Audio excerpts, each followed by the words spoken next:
Hi, I'm Anil Jacob, these Universal Principles of Design. In this movie, errors. An error is defined as an action that yields an unintended result. And there are three types: slips, lapses, and mistakes. Slips are referred to as errors of actions or errors of execution. They occur when an action performed is not what was intended. For example, in testing burglar instead of squirrel, due to autocorrect functions in a mobile. Lapses are referred to as errors of attention. They occur when a person forgets to perform an action, typically due to distractions or the passage of time. For example, in this texting exchange, this was the outcome when a message was sent to the wrong person.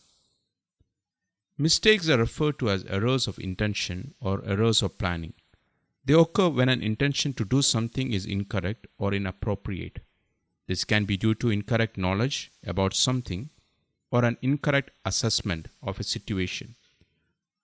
For example, in this texting exchange between a mother and a daughter, the mother types of lol thinking it means lots of love, when in actuality it means laugh out loud.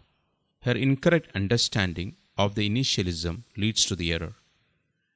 Now that we better understand the three types of error, how can we prevent them? Here are a few preventive strategies for each type. For slips, we design the look and the arrangement of controls like the spacing of keys on the keyboards to minimize accidental activation. When accidental activations can have serious consequences, we require confirmations to verify intent. For lapses, use alarms and checklists. Alarms are useful to grab attention when people are distracted or multitasking. Checklists are excellent at reducing lapses and mistakes. In one study that tracked the effective checklist on medical errors, hospitals reduced the incidence of complications by 36% and deaths by 47%. That is incredible. For mistakes, provide clear and timely feedback, not cryptic error codes. Intuitive control layouts that are easy to use and learn and appropriate levels of training.